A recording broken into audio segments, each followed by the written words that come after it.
And HR Shaper relationship with Xoxoday is very, very old. John, let me share with you. It's more than 2 to 3 years. Even before COVID, we were working together, and Xoxoday, none other than, I can call it, very well established player in India in terms of, if you talk about, and it's information to all of us, Christopher, Pizza, and Chris. Another panelist will be joining soon, that very much engage into with the corporate in terms of reward, incentive, employee engagement tools and all. Yeah. And have been really creating a lot of awareness, and it was really instrumental in terms of digitalization, driving a digitalization for the many corporate in India, right? And we have seen the boom of digitalization which has happened. I will cover a little bit introduction about setting up agenda, about the topic and all. But let me start with the HR Shaper introduction very soon. I'm sharing the screen here. Hi, Chris. Thank you for joining. Hi, good to be here.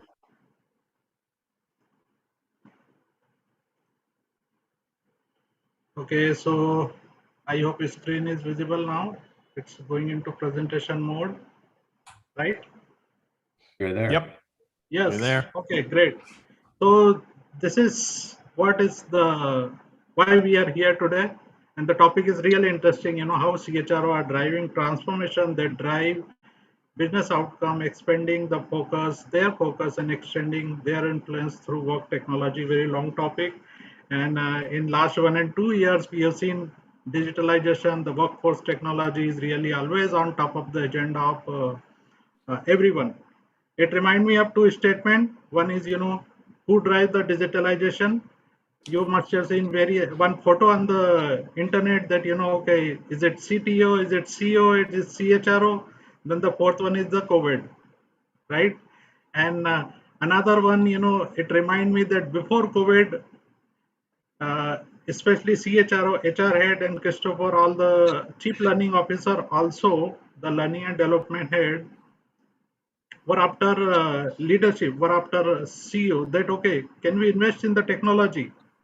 And that time it was really less priorities, but suddenly it became a priorities for everyone, every organization. And today we have seen even CEO and leadership is after CHR and CLO. Can we implement some of the technology which can really increase the productivity, which can really increase the engagement, which can really, anything and everything? Because most of us working from home, or is it going into hybrid model and all? Yeah. So thank you all my panelists for joining. Ajit couldn't join because he got into medical emergency, and he's requested for a bed rest. So I will come for introduction of each one of you little later, but let me just touch upon the HR Shaper. HR Shaper is 7 to 8 years old body, presence in all over location, whether India or out of India, mainly into India in each and every cities. So we are touching almost 25,000 HR professionals. These are the webinar we have done it in last 1 to 2 years. Dave Ulrich, Shiv Khera, Jason Everbook, then CEO of Program, and last one was with Peter Kepley. And these are some more. We have done it during the COVID, and it was all participated by global HR delegates. Yes, as I said, relationship with Xoxoday is not new. It's very old. So when COVID started, then we thought let's do the engagement, because we were all talking about the employee engagement that point of time, and it was none other than I thought about Xoxoday. Let's collaborate and create awareness about how we can really bring HR leader from various part of the countries, and there were almost 40 to 50 HR leader from different countries, and they share what they were doing as a part of the employee engagement, because that was the boom of the topic. And then some other session which HR Shepherd did it, like this was the HRMS, new normal of HR association, HR summit, and then again this happened recently. So it's kind of series which I keep doing awareness session for HR community. This was on BGVN, background verification, compliances. Africa World Tour was happened, so I did cover Nigeria, Ghana, Zimbabwe, and Kenya countries in a one day. The big one is going to happen is finale of HR Shaper, which is going to happen in December, touching 50 countries on one topic, one date, one time. So this was the detail of the last year finale of HR Shaper. This was the last global webinar which I did it with Peter Kepley. And this was, as I said, relationship is Xoxoday, not new. So this was the last one we did it in India, and the topic was similar, like leveraging HR technology to design more human way of work. So it's kind of soft launch. I'm saying it's of USA HR Shaper, but yeah, more to come. And with little more info. Okay, so here we are. Thank you so much again, each one of you, for joining. So we have Chris Dever joining from VMware Culture Transformation Senior Leader, Senior Director HR. Then Fiza Gunjan joining from Alex Partner, Head of People Turnaround Restructuring Practices. And then Christopher Line, VP Chief Learning Officer, Chanmed. Ajit couldn't join, as I said, and then we have John Mills, who is VP Business Development North America, Xoxoday. I will touch upon little bit on their, uh, you know, like which kind of experience they have, very quick, okay, when their introduction will come. So let me set the agenda here, how we are going to have a 50 minutes discussion. Each of you will be giving an opening remark for 4 to 5 minutes. Okay, uh, that will be the first round of conversation. The second round of conversation will happen on the question and answer session. And then in case time is left out, we will take the question. I request all delegates to share, their views on the topic, or if they want to ask any question, please type in chat box. I can pick up some of the thing. Thanks, Subramaniam, for joining, Muskan and everybody, right? Okay, so timing is right now is 8 minutes are over. So let me set the tone over here. How we are going to go ahead with our opening remark session. But let me touch upon some other thing as well. My system is hang.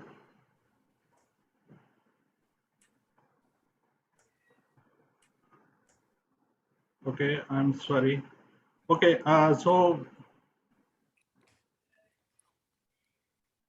okay, let me go out of the syllabus. Okay, let me start with ladies first. Fiza, would you like to give an opening remark on the topic? Hi everyone, my name is Peter, and as I introduced, I've worked in HR for many years at this point, 20 plus years, and I've done a variety of HR roles, internal. Fiza, you like to check the audio? There is some problem at your end. It's going on and off. Okay, so is better? Kind of, sort of. Better? Just gotta like lean. You gotta lean in really close to your laptop. All right. Okay. All right. I'm gonna speak like this, and the whole. There you go. The whole time, Yeah. just like that. It's totally fine. All right. Okay. Anyways, let me try and move my computer a little towards me. Hopefully, this is better. Anyway, so I like as I was saying, I've worked in all kinds of HR roles. I've done more client-facing roles as well, where I've been a human capital consultant, helping with transitions and transformations in organizations, be it finance transformation or HR transformation. And I've seen how technology and tech transformations can really transition how HR processes function and the effectiveness of those processes. And so I think this topic is really interesting for me because even though we are losing you in between. Okay, I'm sorry. I don't know what's wrong. Is that better? You like to check at your end. Meanwhile, I can ask somebody else to do the opening remark. Okay, Please do the setting. I don't know what's going on. Will that be fine with you? Yep, that's fine. Yeah. Okay. Okay. Sure. So let me go to Christopher here. Christopher, Thank you for joining. Like to hear opening remark. Which one? Chris, do you go by Chris or Christopher? Okay, no, so I said Christopher because that. I go there are by two Chris. Christopher. I can. Yeah, Chris. I'll I change will it. say Chris, that. you go first. I insist you go first. Okay, I just changed my box to Chris too. So I Make it nice and easy for Okay, me. so just give me a moment. So let me little bit touch upon the Christopher. Chris, I would call it Chris, right? Because there are Yes. Yeah. two Chris, yeah.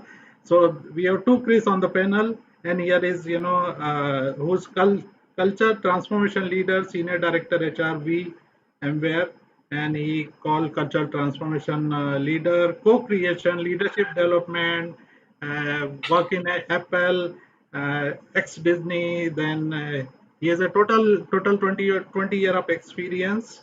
Yeah, that's what I can sum up right now. Chris, over to you now. Yeah, I'm excited to be here. I really enjoy everything kind of related to people, HR, culture. I think as you shared, Ashish, we're in an interesting time, right? The pandemic has disrupted, a lot of companies. A lot of leaders are asking themselves, questions as to how do they deal with the amount of change that's happening. And I love these questions, right? These are great things for us to be a part of that conversation in HR and help influence and shape the future through culture. And a lot of that is I've had experiences doing that as you shared, places like Disney, Apple, and now VMware, and I just continue to be interested and curious about how to influence cultures to become their best future self. Thank you, Chris. That was very quick, and if I say one thing that this time technology saved the world, okay, to large extent, because if imagine this is happening before 10 years, I don't know what we have been doing throughout the day. No internet, okay, not like work from home concept may not be there. So it's very much relevant even for an organization today, only because of the technology. Each and every company is connecting with other company part of the world, and within the organization there are a lot of things happening. Christopher is waiting for opening remarks, so let me just touch upon. So he comes from very rich experience, okay, and he has been actively engaged in various activities. So those two things I like to share, Christopher, okay, and he is the host of Learning Tech Talk, yeah, and he is advisory board member of CLO Exchange.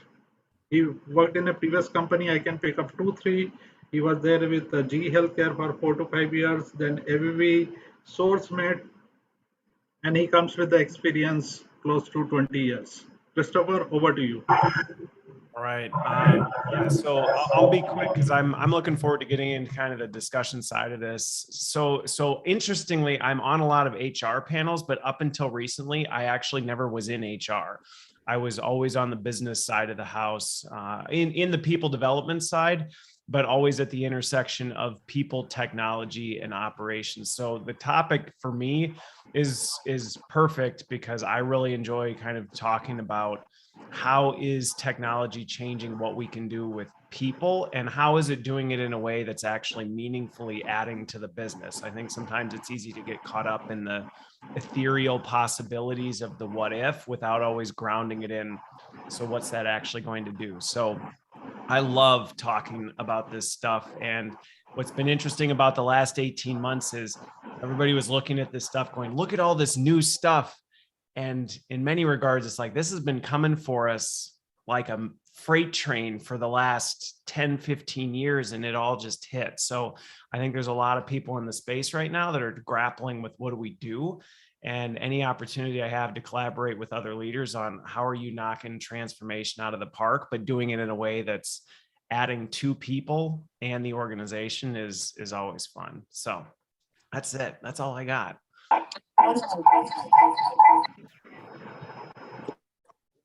Thank you. So Fiza, okay. So Fiza, I think joined from mobile. Someone's got a mute somewhere. This is working on her audio. Yeah, I think it's We'll be good now. She Okay. jumped we go. out. She Are we jumped out of good? the. Yes, perfectly fine. Okay, so Fiza, thank you so much. Lisa, back to you. Back to you. I'm so sorry. I am the disruptor, obviously, in this panel because I've It's disrupted. the digital this age. enough. This is what happens. This is what happens. Exactly. Things happen. We got to Exactly. pivot. It's fine.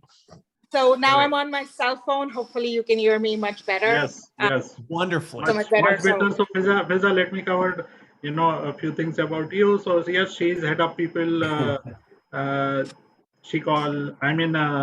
Alex partner, I can call it, and she's turned around and restructuring practices she's into. And since 2015, she has been working there. Previously worked with Deloitte, KPMG, and some other company. I can name it, Alware, Wyman, GMC. Total come with 25 year of rich experience. Over to you, Fiza. Thank you. And I'll again be very quick. I was earlier when I was not being heard very well. I've worked in, the HR space, most of my career, and I worked both internally within an HR role, watching transformations happen. And I've also worked as a consultant, helping clients sort of transform their HR, using technology and using thought processes in terms of like sort of digitizing various ways in how we run our processes. And I think I'm excited about this topic because I've seen it in all levels, where I've seen it pre-pandemic, where, as Ashish said, it was deprioritized to a certain extent, where you kind of think about like, all right, we have this budget, do we invest in it or not, versus sort of coming top to priority because tech and business processes and HR processes and people processes become so critical in terms of how we do business today and how we engage with people and how we sort of drive value when people come into work. So that's exciting for me, and I'm happy to share my thoughts, and I look forward to talking more. Thank you, Fiza. Thank you so much. And yes, technology has contributed all the way for whether it is HR or non-HR, one of the biggest transformation which has happened. Okay. So I go to John here. John Mills, Director Sales and Business Development, Xoxoday. John comes with overall more than or close to 20 years of experience. He has been working here since September 2021. Previous companies, I can call John to Schemga, Zero, and Milestone Strategic Solution. He has been president there, and RIDU recognized solution. John, we look forward to have. First of all, something about Xoxoday. That's one thing I like to say. I just touch upon a little bit. I know about Xoxoday, no doubt. As I said, HR Shaper relationship is very old. We like to know Xoxoday, and you are in Canada. What are the activities going to happen in USA, Canada, plus your opening remark on the topic?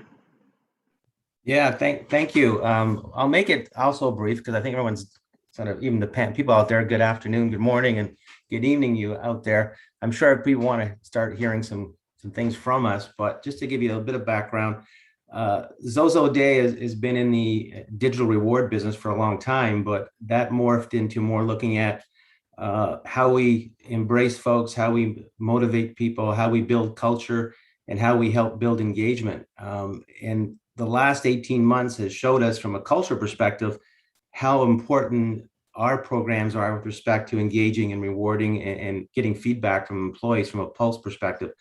And that's what's keeping HR folks awake at night. That's what's keeping CEOs awake, because suddenly everything's been stripped back in their organizations. It used to be you had a campus environment, and boy, we had a great culture. We had a ping pong room. We have cafe machines everywhere. It's fantastic. We have a great culture. That suddenly got all stripped away with the pandemic. So suddenly people are at home in home offices with homeschooling, children, dogs running around. As I say, out of your bed to your office, you're on Zoom all day.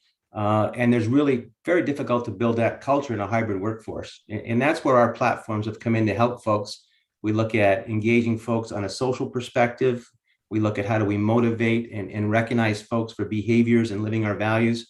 And more importantly, we get a 360 pulse back from the employees. Say, how am I feeling today? How am I feeling about my manager? How am I feeling back in the organization?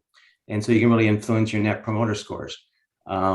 And I just saw a report from McLean, and I can send that out to some folks, that outside of populating and talent management from a digital perspective, number 2 is how do we engage folks and how do we build our engagement scores? So we know more engaged employees make better customers make better profits, and happy shareholders. And the nice thing is HR folks, you know what, you're getting a seat at the table now. And you never used to get that seat at the table. Not only a seat, but you're actually influencing decisions. So let's move on to discussion. I think it should be fun, and looking forward to some questions from the audience as well. We lost you. Yeah. So, John, thank you so much. You touch upon various things, and you rightly said we look forward to have some interactive dialogue. And I request all the delegates to keep sharing, what their views on the topic, which is more to do with HR technology, digitalization, which drive transformation, productivity, people agenda, employee experience, employee engagement. List is long, right? Okay, but let's touch upon 6-7 point I would like to start with. Okay, and within the 6-7 point I like to touch upon first 2 point. Okay, which is more to do with I can call it process and the culture. How the technology and digitalization is really playing a role which influence process, policies, and the culture. Yeah, we have seen whether earlier it used to take a lot of time to prepare a policy, go for approval and all, but today it's not happening like this. Suddenly, you get approval and all. Most of the things, there is no change management events today is happening. Imagine if you are bringing any technology or digital, if you do any digitalization today, managers, entire leadership, everybody down the line, they are ready. Okay, boss, give me the technology and tool. I will work on myself and understand, rather than somebody will come with PPT plan and do it. So that's part of the process. That's part of the culture I am touching upon. What are the panelists' views? How do you think that it has really touched upon the process in a biggest positive way? It has really created a huge impact, and which is helping organization. Culture is changed in a big way. I like to hear from each one of you. Should I put it in a sequence wise? But let me ask Christopher, not the Chris. Right. Well, we agreed ahead of time. We weren't all just going to like talk and then agree with each other. So Fizza and Chris, I'll be interested to kind of get your perspective on this. But I think in terms of how it's affecting things, one of the things I'm spending most of my time doing, especially right now, is trying to get people to actually think back to what are we actually trying to accomplish with this stuff. Over the last couple of years, especially, I think this has exposed a lot of things that we just got in the habit of doing, and we didn't necessarily always know why we were doing it. And so when technology started becoming a bigger aspect of this, we just started copying and paste things into this. Okay, we used to do it this way. Well, now we're just going to throw technology at it. And then it failed. I mean, you look at the stats on digital transformation, it's not super great in terms of how many of them work out. And I think it's largely what I've found is because we're just trying to do what we did before and do it in a digital way versus actually step back and say, what are we actually trying to accomplish here? So I think this is actually, in a lot of the conversations I've had, forced myself, the business leaders that I work with, to actually rethink our process and say, what were we actually trying to do here with this, and re-engineer it versus just say, here's what we're doing today. Let's implement a new whatever, LXP, HCM, coaching, to like whatever it is. And then let's just do the same thing we were doing before. Because whenever we've done that, it hasn't really worked. And this is an exercise that I've found is challenging and just uncomfortable for some folks. And sometimes people don't really know, they haven't really thought that through. So Fizza and Chris, I'm curious, what you're experiencing as the impact on process. Yeah. I can go first. So I agree with Christopher, largely. And I think for me, it's a little bit different, right? Like there are certain habits and behaviors we were used to before the pandemic, right? Like we were used to doing training in person. We were used to doing recruiting face to face. We were used to doing, certain things that, that happen only in in-person meetings. And suddenly, like there was this urgency or like actually no choice to do things in a certain way, which are more where you had to leverage technology, you had to leverage certain different ways and do things. And so I think in a way it was good because it broke us out of those habits where we were blind, like there was like a mental block to say like, no, recruiting has to be in person. Like if I'm going to hire somebody, I've got to like meet this person in person. Or if I'm going to understand employee engagement, we've got to have this large meeting so that we understand, so that people feel engaged, people feel connected. And so when we couldn't do that, a lot of the paradigm shift happened in terms of thinking about what that process means and how do we tighten up that process and how do we still drive value, to the point that Christopher was making. It's like, what are we trying to achieve here? We're trying to achieve that human connection. We're trying to sort of still make sure that people feel connected to the workplace in a lot of different ways. And how do we still create that? And so I think in some ways, it was great because it helped us rethink ways on how we were used to doing things. But then really, as we were rethinking the process, really thinking about what are we trying to do in terms of the value we want to create for the business. So I think that's what I think has really been amazing about this whole journey. Yeah, I would just add to I agree with everything Fiza and Christopher have said. This is also, it was this orders of magnitude of change, right? That it wasn't just that, it disrupted, some of the processes. I think this has disrupted the idea of how business works, how culture works, how leadership works, right? So leaders are in this moment where, the easy answers and the reactive answers of, we hear about the Great Resignation, right? And there are a lot of leaders that are responding to that with reactive levers, right? And they're saying, well, let's throw money at it. Let's, these externals and these things that worked before.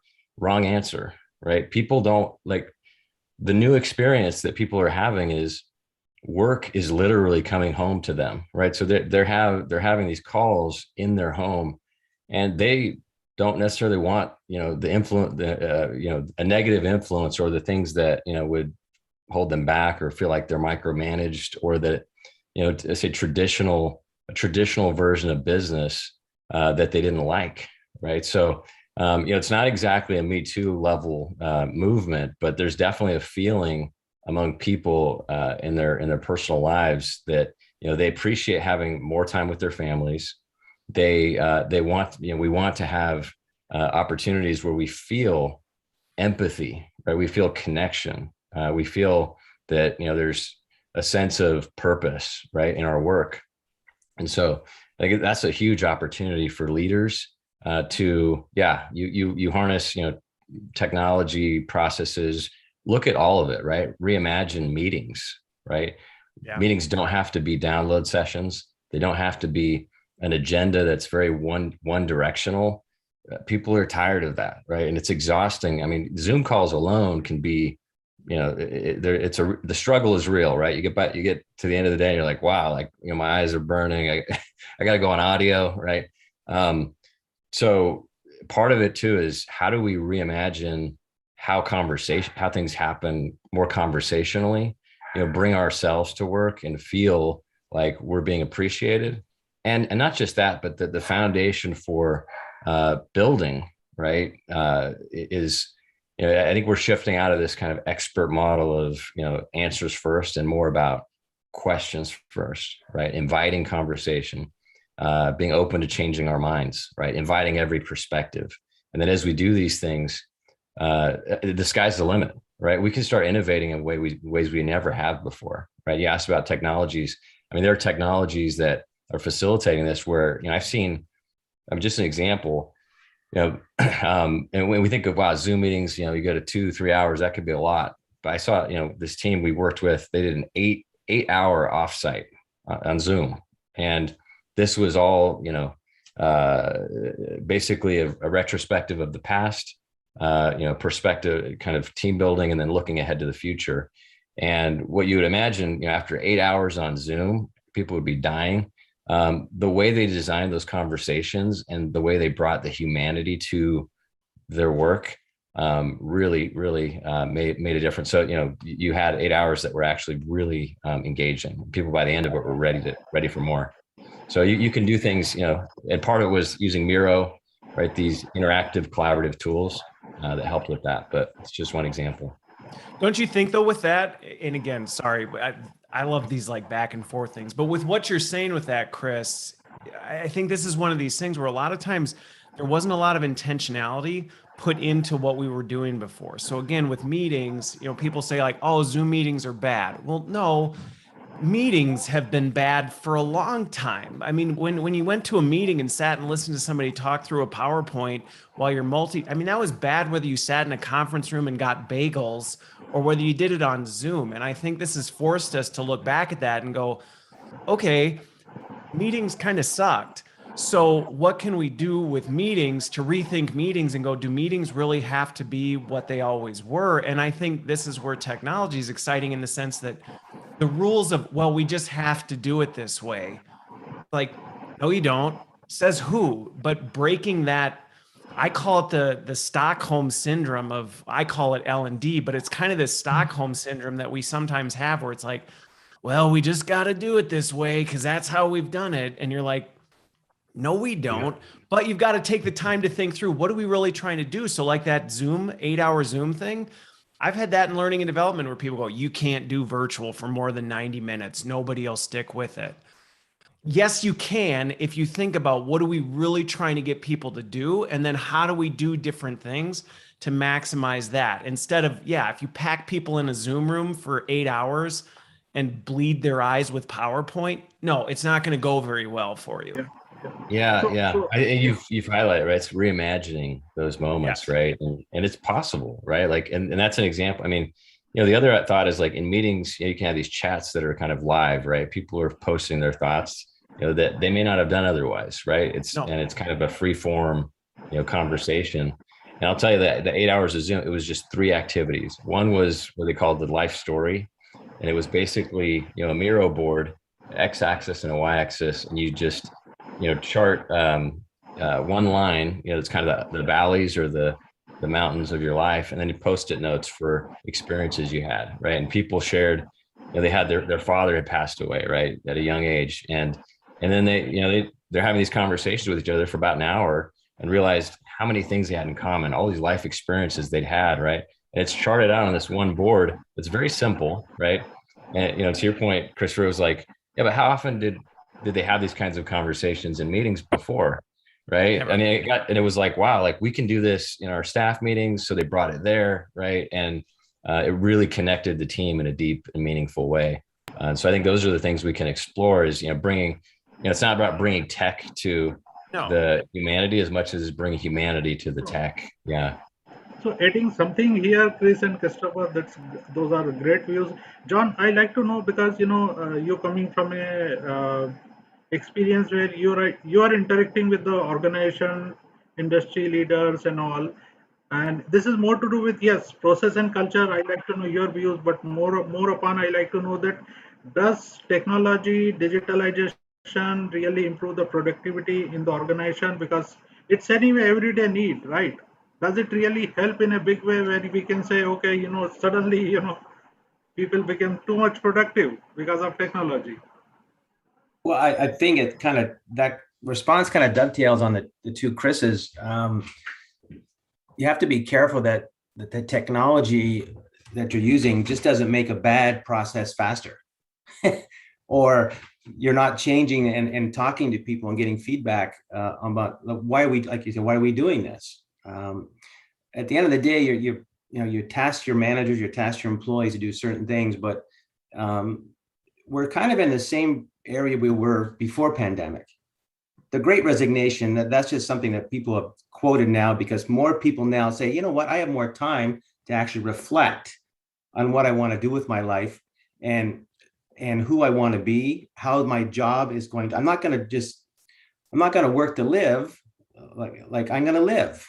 And so we have to find a way the technology will influence the processes internally to make people happy with the culture, happy with what they do. And hey, look, folks, 3 years ago, 1 in 5, almost 2 in 5 people were still disengaged and looking. All it's done now is sped that up, and people are acting on it because you know what? I want an employer that and they have access to stuff they didn't before, where they can find these jobs now. They're in touch with people, where before was like, I hate my job, but what am I going to do about it? Yeah. Now it's and like, it's the old adage, people don't leave companies, they leave managers. And then there's even more emphasis on that now, because the manager is the one that we task to deliver the culture, deliver the engagement. And we don't provide great training to the managers on how to do this. Just because you become a manager is because you're probably good at something. I'm great in sales. I'm great in IT. I'm a great developer. Hey, guess what? Why don't you manage the team? Because you've got great experience and we love what you do. You don't have the people skills to do it. And so those people become disengaged very quickly. And the worst part about now, you think there was actively disengaged people before. Now people sitting at home and spending hours on these type of Zoom calls, they're not even focused. They're out there, man. They're even more, they're actively disengaged, and you're paying them and they're not even producing or helping the company. So we've got to find the right mix of systems where we let the employees affect the change, and then change the processes, and then use technology to help with those processes. Yeah, part of it seems too is like you have this dilemma of, it's kind of like the emphasis has been over-indexed on the science of management, right? And you have this kind of expert model, this answer first approach that people are sick of, right? And they almost feel bullied by it, right? And there's a sense of art and empathy and connection and co-creation that people want to feel and experience. And if the answer that leaders have for this is, hey, great resignation, that's almost like, hey, just resign yourself to just incremental, try to control it, right? And it's just not.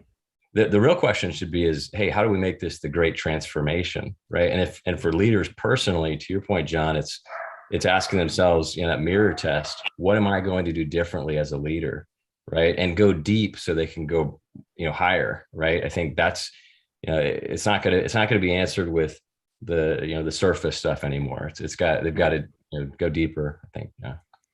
So I like to add something. It reminds me of two things. We have seen we are working in a hybrid and work from home kind of environment, right? So today engagement model is suddenly become different. It's more of, I have seen most of the organization, they are planning as a family engagement rather than employee engagement, right? Because you are there with the family, work is coming at your home, work is at your home. So rather than I engage only one person, I need to ensure that I engage employee, spouse, kids, and everybody around him or her. That's another thing, which is like transform our activity in a different way. We started thinking in a different way. Another example I can give where, Fiza touch upon about the recruitment process. Today, because of the technology, candidate doesn't need to wait for a long time the way it used to happen. It's just suddenly happening and taking place. Results coming so fast. You get the immediately intimation what's happening, what's the update and all. Fine. Okay, we go for a second round unless anybody like to touch upon something on process and culture. The only thing I was just going to piggyback on with John, and Fizzy, you're being super quiet, so we gotta get you in on this a bit. But is this whole? I always quote the Peter Parker principle with this whole tech thing, which is with great power comes great responsibility, which is so true with the tech, because John, you said it.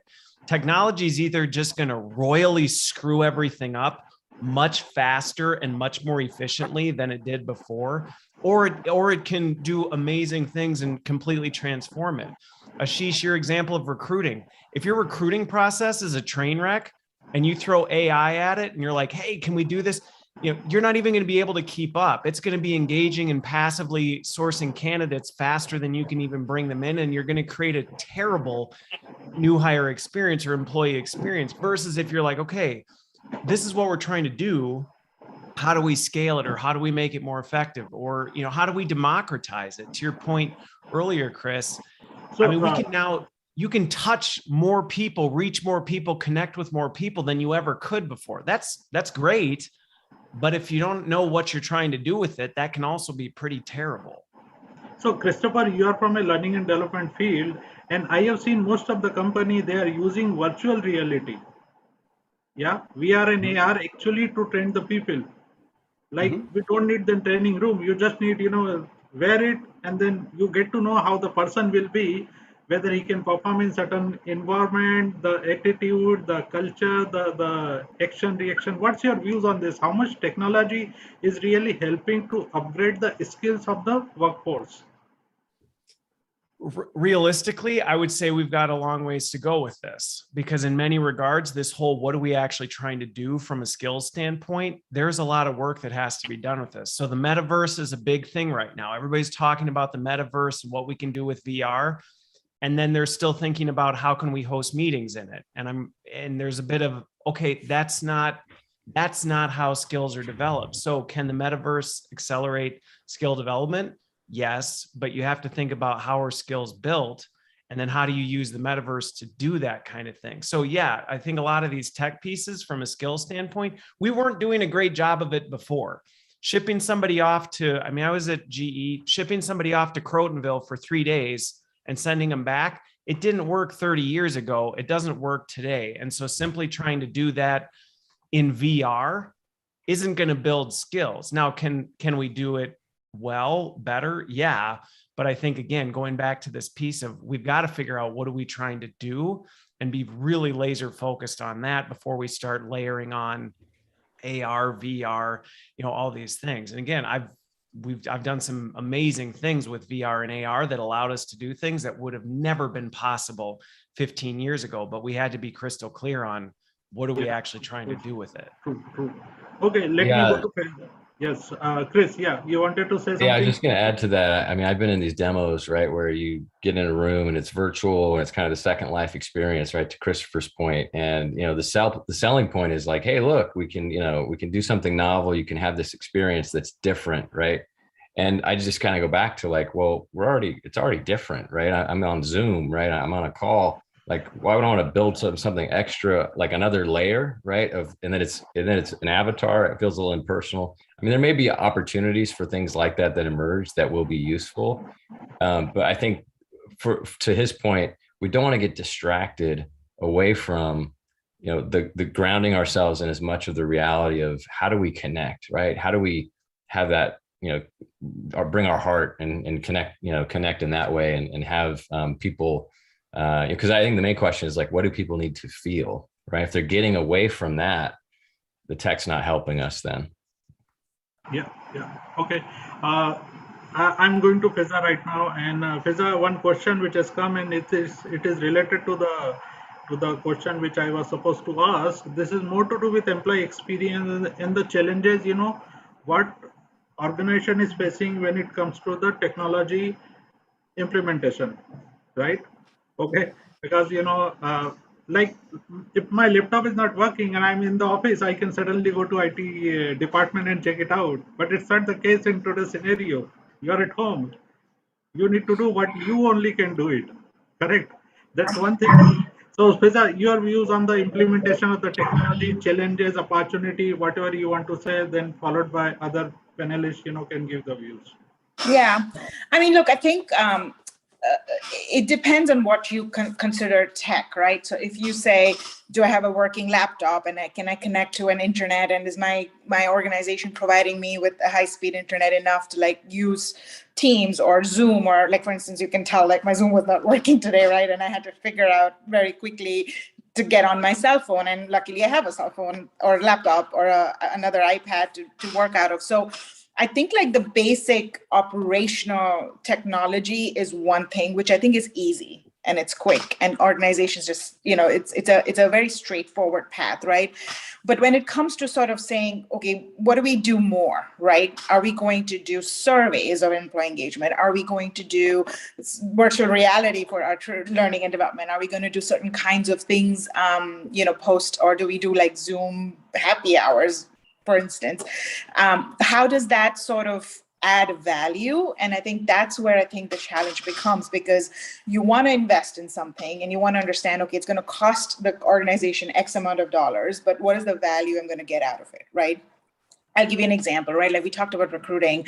For us, the recruiting process technologically was easy because we just needed a Zoom, very powerful Zoom connection or a Teams connection. And that's all, most candidates today have laptops with cameras. And so it was very easy to replicate the recruiting process virtually. And we did it very quickly, very efficiently. As you mentioned, it was actually much better. We realized like our days to hire actually went down because everything was done so quickly. We didn't have to wait for the candidate to fly in for interviews and get interviewers to fly in and make meetings and calibrations and stuff like that, right? So from that standpoint, technology was amazing. The challenge we had was with onboarding. So now you've hired this person you've never met.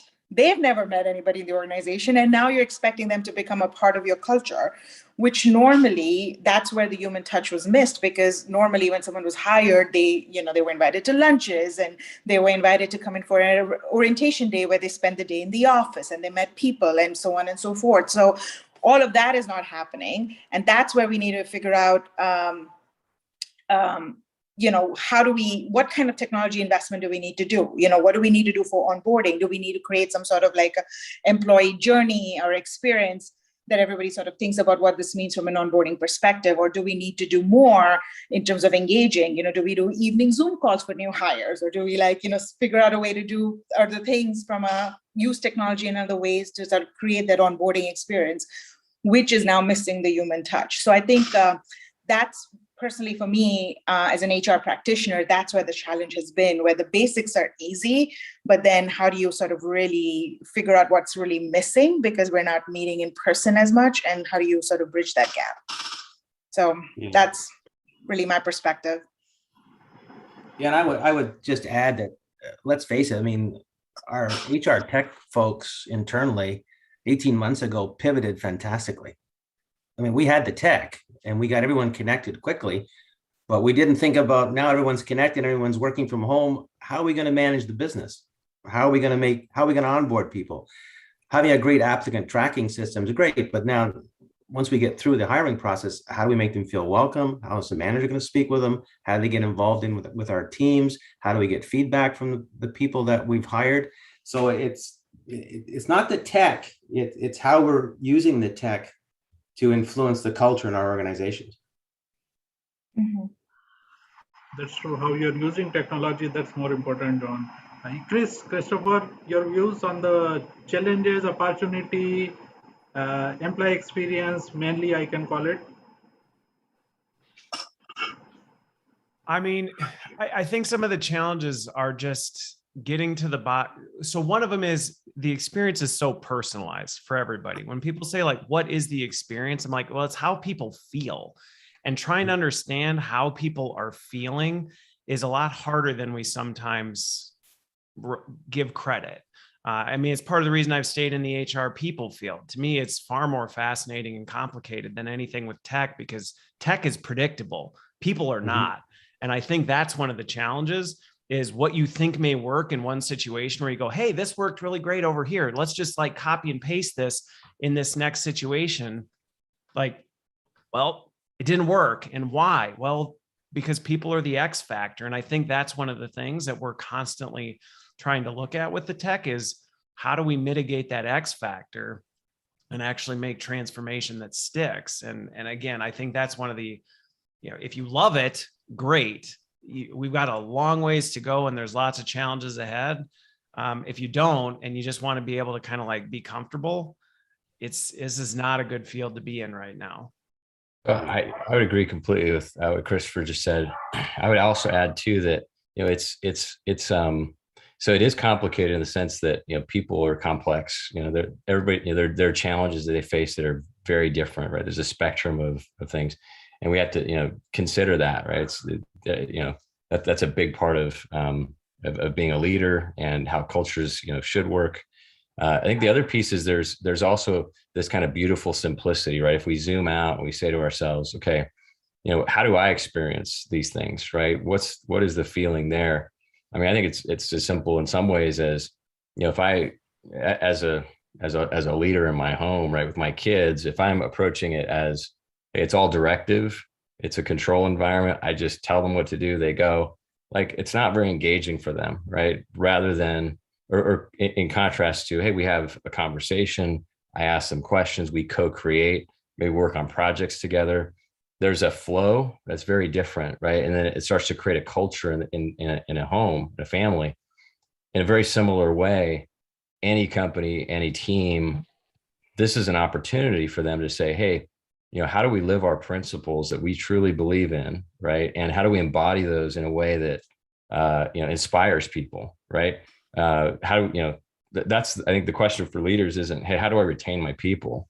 Wrong question, right? The question you should be asking is, how are you going to be intentional about shaping your culture in how you show up and how you influence by design, right? Not by default. I mean, I think John pointed out, it's like leaders, suddenly it's like, oh, whoa, wait a minute. All this stuff happened and, what do we do now? It's like, oh, there's this thing called culture. I mean, granted, like they knew, but we're having more concerted conversations about it because it's gotten very real, right? And it's gotten very real in the sense of, well, hey, by the way, leader, you've been very good at making incremental decisions, right, on your path towards growth, business growth, but you haven't really considered these cultural shaping factors, right?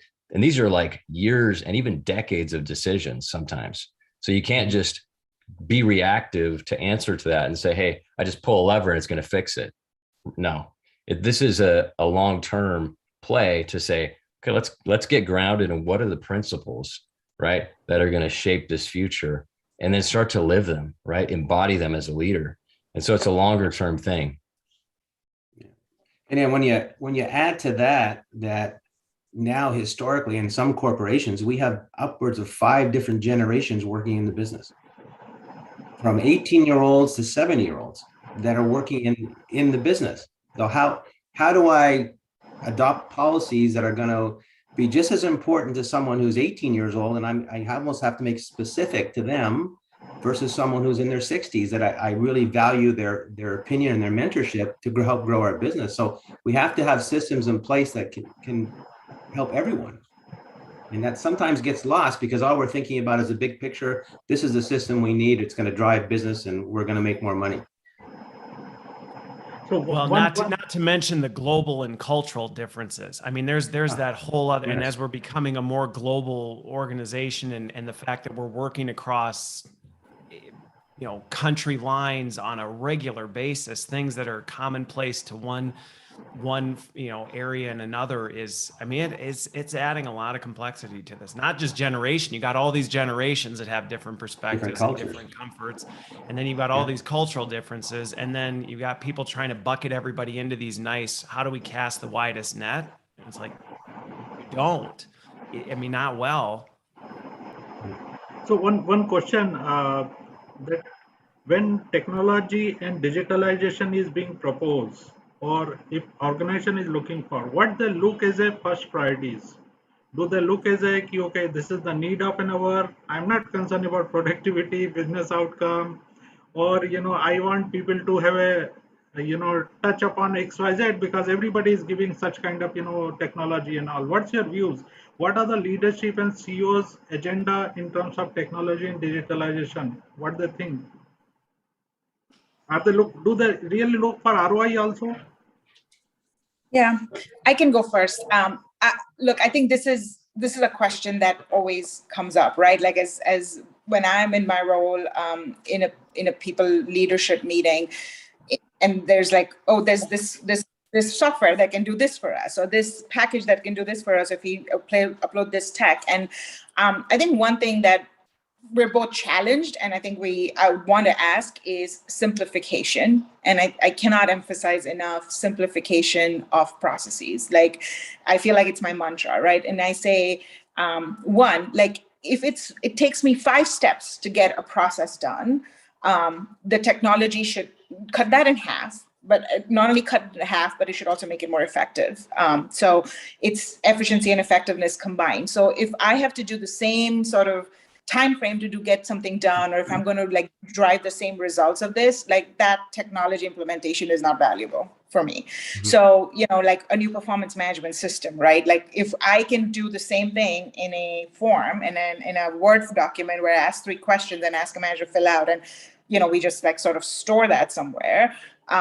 That's a very simple process, right? But then if I say I have this cool system that allows me to track management and performance and metrics and everything, what is it going to give me more that Word document is not going to give? And I know it sounds very simplistic to think about it, but a lot of times you'll notice that many times a system might be complicated, but if I have to click like 10 times to get to the result that I'm trying to like sort of, have a simple conversation on performance management with the next person, it's just the value is not there, right? So I think that would be the biggest thing for me when I'm looking at any kind of new system implementation, no matter what the process is. Yeah, and I would just add, I just looked at a study from Gartner, and everybody pretty much knows Gartner, what they do. And this is more B2C, but their study showed that 84% of customers are disappointed with the digitalization that they see with a company's services and products. So turn that on its edge. Employees are management's customers internally. How do they feel about what you're doing? And you're bang on with what you're talking about. You have this new system we're putting in, but now it takes me 8 clicks to get to where I want to go. That doesn't make sense. So are we asking our employees, how do you feel internally about the systems we're putting in? Or have you tested them? Have you done any research? Have you talked to your employees about what would really speed up the work for them and make it better? And I think that's where the conversation about ROI is. It's sometimes easier than we make it out to be. Because if we take the time, Fizza, to your point, to figure out, well, we were doing this and you're doing this and it's inefficient and this and that, and technology can help us do this more effectively or more quickly or more efficient, then the ROI conversations, it's right there in front of you because you know what you're trying to solve and you can measure that. Now, if you come in using all the buzzwords of, we're going to improve employee experience and we're going to transform the organizational culture, if you just say these things that don't necessarily have tangible value to a business leader who goes, okay, what are you doing for me? Type of a thing, it's much harder. But I think there are some ways we can do this without a lot of lift. Yeah, I'd add to that. Christopher's right. I think the other thing too is that, and Faiza touched on this, it's like we have to get better and better at parsing out, because AI has gotten really good. Like we have tools that have gotten really good at doing the science stuff, right? They can find things on Google, they can track, they can comb data, they can spit it out, and they can provide those answers very quickly. And those skills just aren't, then they're not as relevant, right? And going forward, for us, and this, whether it's recruiting, talent development, how the culture moves, where we need to focus, the power of harnessing and unleashing creativity, collaboration, co-creation, right? Those are where we can focus our time. I agree too with Faiza's point, like, hey, and with that, how can we make these processes so much more simple and intuitive, right? And on a personal note, in each person's role, like in your job, it's like, well, what things even make sense to do anymore? Like, what can I shave off, right? Or just outsource to, the bots, right? And harness that energy there, just let them do what they need to do. And we have a, HR kind of service center that handles all the admin kind of requests, and that we just like, there's no value add for, us to be middlemen in that process, right? People can reach out directly. They'll get a faster and better answer anyway. And then we can focus on being creative with the business. And to Christopher's point, focusing on the transformative and less about the transactional. Yeah. So very interesting conversation. I was wondering, see, technology was the same before 2 years as well, right? So was it our mindset that we couldn't take the initiative and didn't do it? Or was it, something else was missing? I don't know. But it was just because of the situation, we got into, and then we were forced to do this. Like, for example, like Christopher, you were talking about the training and development. Fizza was talking about onboarding. Onboarding used to be a half-day process. Suddenly it's happening in just 1 hour because of the technology support and all. Many of the processes got skipped, correct? Why it was required in the first time? That's what my question is. So was it our mindset or we were not prepared? I don't know. What's your views? We have last few minutes. I will take the closing remark, but I just wanted panelist views on this question. Was it our mindset which was blocking us to do this? I mean, hey, everybody says they like change until they have to change. And then suddenly people don't like change anymore.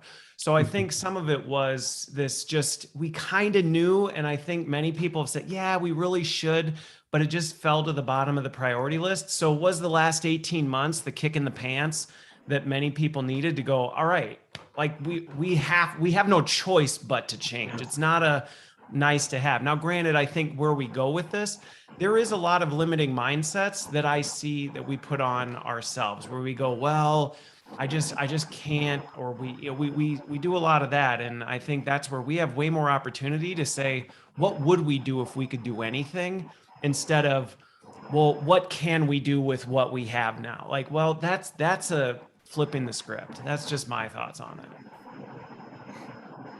Yeah. I mean, I'll just say, like, I think as human beings, I feel like, and doing behavioral change management, you know, as a consultant for many years, I would say that change is driven by need. And I think that the sooner we recognize, because we all have a desire to change. Like, I want to get up every morning and go for a run, you know, work out for 60 minutes, and I have the desire, but I don't do it till I have the need, until I go to my doctor, and my doctor says, well, if you don't do it, you know, you're going to be sick, or you've got to get on these medications. And I'll be like, oh, I've got to get up and do this. And so I suddenly have this need to change, and then I have to push hard to make that need, to make that into a habit that becomes a part of it. And so I think, like, for people, part of it is, as HR practitioners and people practitioners, we've got to realize, like, if you want something to change, you've got to create the need.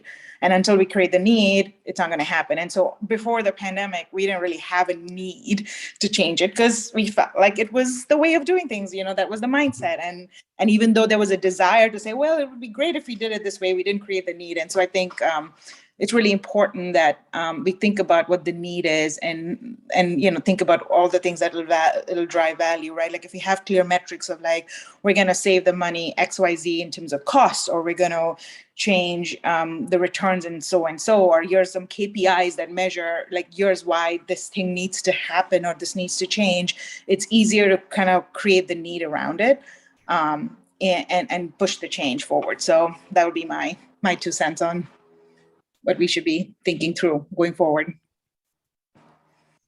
Great. John, I like to take last question, and that we will have closing remark. And when it comes to the technology, John, what are the industry's views and, you know, industry benchmark? How fast, you know, they are really looking forward technology to implement, give some result? What they are looking for even after that, you know, once something is implemented, what is the next after, you know, let's say, for example, let me put it directly, okay, what is the future of HR in technology, and what is the future of technology in HR? Well, I guess that, again, you have to sort of have a think tank with it and talk to some folks about really what they require internally. And rather than, there's a lot of folks creating technology out there because they really want to take advantage of the fact that people are desperate to speed things up internally. So I have the best now engagement platform. I have the best reward platform. I have the best talent management system. I have the best this, I have the best that. But I think internally people have to start thinking is, how integratable is what I'm bringing in? And how intensible is it across the organization once I bring it in? Is it going to provide the services that my employees need to make them better? And if it makes them better, how is that going to transfer into how I'm going to produce better internally from a marketing and sales perspective and an image perspective across the world, and start building our sales and our company in general? I mean, unless, you know, most people are profit driven, unfortunately, even the nonprofits, they have to at least break even. So there's got to be a way that the technology is going to drive business outcomes. Thanks, John. And I have seen still there are many companies who has a good technology, but they are not able to utilize the technology. Like the first few years, you know, best of best HRMS, you know, got taken by, I mean, many of the large organizations have it, but, you know, organization and employee were not using. But suddenly COVID has made them, you know, forced them to use it. Great. Okay, I'm doing in a different way, closing remark. So I want closing remark from each one of you, and that would be on a different viewpoint, which is more to do with, you know, we are talking about high tech, high touch, and human touch, right? See, one side we are saying bring technology, other side we are saying, okay, guys, we should not lose the human touch. So uh, should we keep the balance? But the future is all about the technology. How do we ensure that this is to be taken care? Let me start with Chris. High tech, Yeah, human touch versus him. yeah, I think this doesn't have. Yeah, this doesn't have to be complicated. I think we've seen it, this conversation, right? I mean, it's as simple as mind and heart, right? Or as Steve Jobs would say, as an Apple, we did a lot of thinking about this, and the roots of their company, why their products are so intuitive, and they feel like they're an extension of you, is because the premise that they believe in deeply. Steve would say it's the convergence of technologies and the humanities, right? And that the crossover of those two things is always possible. But the belief that they aren't possible is when things get screwed up, right? And when technology becomes diverges from the human experience. But if we start with that premise and we start with that belief, and it may be hard to do, but hard doesn't necessarily mean it's not worth doing. It actually means, well, all the more reason to strengthen our muscle memory, get our DNA right to do this well, because it's going to matter for how we change the world together. And to John's point, yes, businesses have to make money to stay in business, but I will tell you, Apple, interestingly enough, whether it's them or Pixar or other companies I've worked with, they never look, or they hardly look at or hardly talk about business results. I say they never do. They hardly do, and especially internally. They don't look at what the street's doing. They don't look at the stock price. What they do is they say, how are we going to change the world together? How are we going to do this by considering the technology and the convergence of that with the humanities? And as we do these things well, the results will prove themselves. And Microsoft is doing this now as well, more so than ever before. And look, the most valuable company in the world, if you ask their CEO, he has literally said the number one thing that they focus on is empathy. And empathy, both in the context of culture, as we've talked about, and business, right? If you're empathizing with a customer, as they've done with their software, it's way more seamless than it's ever been. I use Microsoft products that I used to think were very stodgy and not always intuitive, and now it's like, wow, this is like an Apple product. It works exactly how I would expect it to work. So I think that's the wave. And that's where we need to go. So it's an exciting time to be part of it. I think we can all do this.